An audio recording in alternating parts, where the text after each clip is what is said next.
Sheltering megalithic temples in Malta, evaluating the process through the data collection and modeling. Outline of this presentation includes the introduction to megalithic temples of Malta, decision to erect the shelters, weathering processes, objectives of the study, landscape topology and terrain, fluid simulations, issues with the computational fluid dynamics modeling, multi-scale domain approach, verification and validation, and summary and conclusions.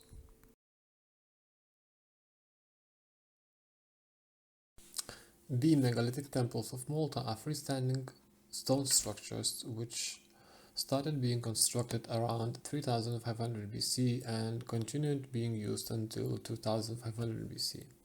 These sites have been included in UNESCO World Heritage List as the megalithic temples of Malta. The Hajarim and Mnidra complexes were covered by the protective shelter in 2008 and 2009, and this after much deliberation with the aim of slowing the deterioration process affecting the sites. Tarshin temples were also protected by the means of protective shelter in 2015. These protective shelters have already shown conservation-related benefits with the elimination of periodic collapses of megaliths, such as those which had occurred after heavy rain in Hajarim and Mnidra, and periodic flooding of Tarshin temples.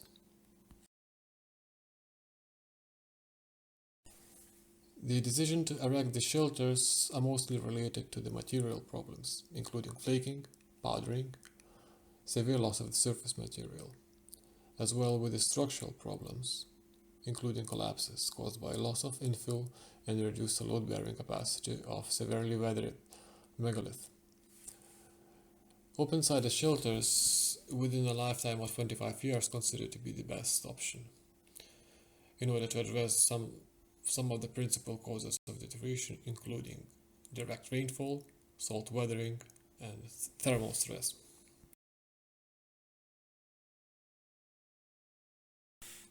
Weathering processes are directly related to the climatic parameters inside the temples. These parameters, such as rainfall, wind, solar radiation, temperature, and relative humidity, are interlinked with each other. This weathering process becomes even more complex. These processes are identified mainly before the installation of the shelters at the Hajarim, Mnidra, and Tarshin temples. Nowadays, thanks to the action of the shelters, the main problems related to the direct and indirect action of the rainfall and solar radiation are for the most part attenuated or even eliminated. Nevertheless, soil cycles are to be carefully monitored and investigated, as well as relative humidity and temperature fluctuations, in addition to the wind action to megalithic surfaces and the new microclimate created by the shelter. In order to evaluate these processes and final impact on the temples, the numerical simulation approach was chosen. With integration with in situ measurements, the aim is to answer the questions how these shelters affect the microclimate and the megalith themselves.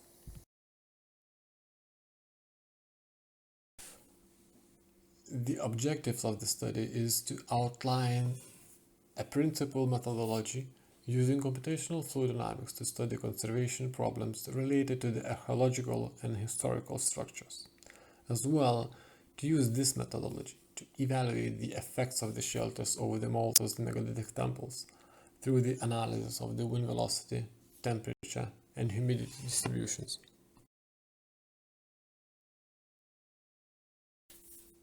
In order to reach objectives through the numerical modeling, first of all, we have to evaluate the global terrain.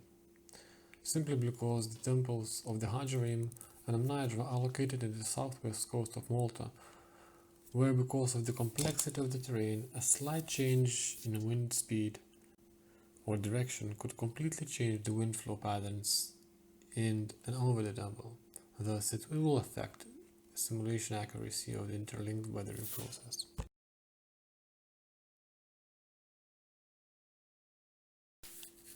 Because of high resolution grid, which has to be used in order to accurately resolve the solution inside the sheltered and unsheltered temple cases, which would lead to very high computational cost, a different simulation approach is being proposed in the three stages: macro, meso, and micro, where in every stage previous simulation results are going to be used as an input for the next stage. Of course, we have to consider the errors and uncertainties of the simulations. Therefore, model verification and validation has to be taken into account. When we look at the numbers of publications related to computational fluid dynamics studies for heritage science, we can see the growing trend, which shows the relevance and the growing interest for these types of studies.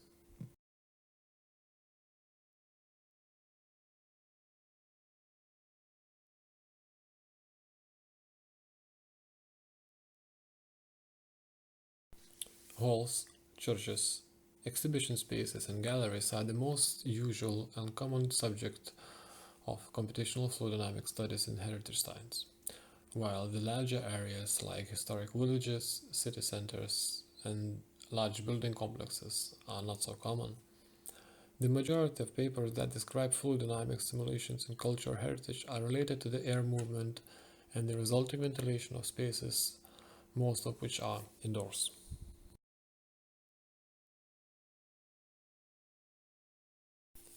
There are studies which address turbulence modeling issues related to the simulation of flow over complex terrain using coupling between numerical weather prediction code and the classical CFD code.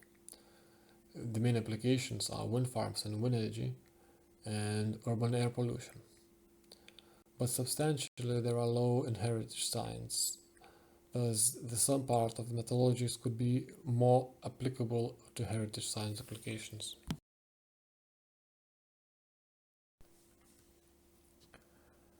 There are three main domains, which are identified as a macro, meso, and micro.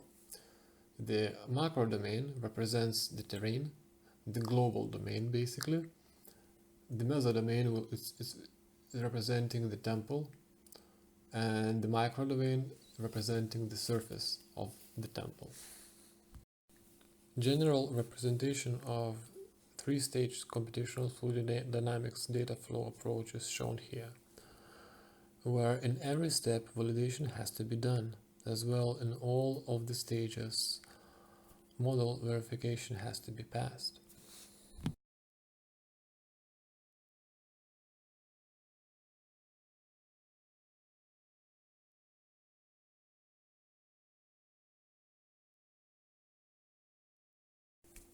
In stage 1, which represents environmental conditions over the terrain, verification and validation of the pseudo-transient simulation will be performed, which will represent the seasonal, monthly, or day-night cycles of the wind speed and direction, temperature, turbulent kinetic energy, dissipation rate, turbulent density.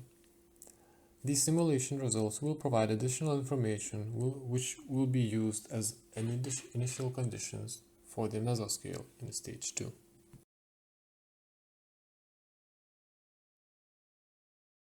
In stage 2, with the mesoscale, the pseudo-transient or transient simulations will be performed, which will represent environmental conditions inside and around the temple. In this stage, the more accurate and detailed information about the local wind flow magnitude and direction inside the temples is obtained. By integrating additional environmental data like temperature, humidity, solar radiation, more realistic representation of the microclimate inside the temple will be achieved. These simulation results will provide more representative timescale data, which will be used for the correlation with experimental data of in situ analysis using portable instruments. These instruments like 6RD XRF, Raman, FTIR, or thermal imaging. The aim of the stage 2 is to provide valid answers to what are the main causes of the specific deterioration issues inside the temple.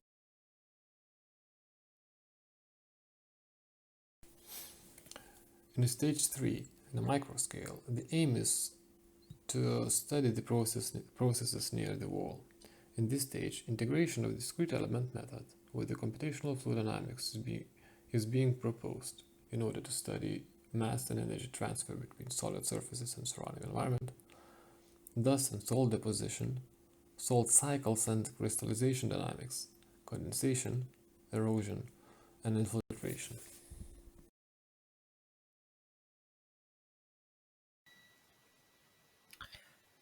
So in terms of the boundary conditions used in the model, we used not only guideline papers from the literature for the specification of, for instance, the inlet boundary condition or the outlet boundary condition, but we also used best practice guidelines in relation to CFD simulation of flows in the urban environment.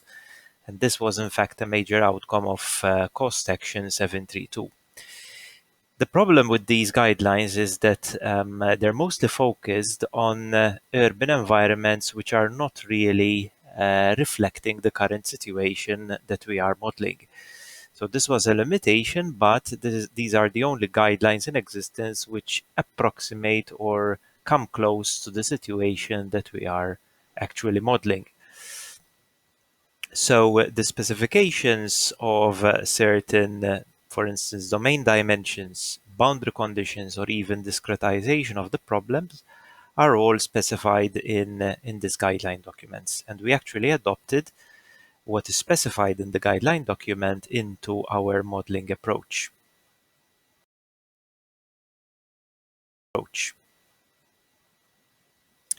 In terms of verification and validation, we plan to perform various types of testing, including verification and also validation. In terms of verification, we'll be studying grid convergence, that is, making sure that the solution is independent of the grid that is being used, and also, of course, residual and variable convergence. By variables here we mean the variables of interest, particularly velocities as well as temperatures. Later on, we're also planning to validate the model itself using various types of measurements on site. These will include measurements of velocities in 2D and 3D using ultrasonic flow anemometers. We'll use also LiDAR flow measurements, particularly to investigate the inflow condition on site, that is, the wind velocity variation with height. We'll also be adopting environmental stations at various locations on the site, internal sensors within the internal environment of the temples, and also thermal imaging. And all of these will be combined, let's say, to ensure that our model is reflecting what is happening in reality. The situation is very complex, therefore we need a multitude of sensors operating simultaneously in order to provide not only the correct boundary conditions, but also data which can be used then to validate our model. So in conclusion, the aim of the paper is basically to propose a multi-scale domain approach in the CFD study of megalith temples. The approach promises to be more accurate because we consider different scales of flow with a certain level of detail. So we start with the macro domain, we go on to the meso domain, that is basically the temple area and the near vicinity of the temples. And also later on, we're also planning to go into the micro domain where we study individual megaliths. So the model itself will be used to provide a representative simulation environment that is faithfully representing what is happening on site. And therefore, such a model will be able to provide guidelines on perhaps mitigation measures in order to preserve the integrity of these sensitive sites. Finally, the methodology can also, or hopefully will also be used in order to provide guidelines which are more specific to the current problem which we have. That is, whereas we have guidelines for the simulation of built environments in urban contexts, we want to have models which can be used as a benchmark or as a guideline in order to provide further studies with the possibility of making use of such guidelines in sensitive sites such as megalithic temples or historic structures.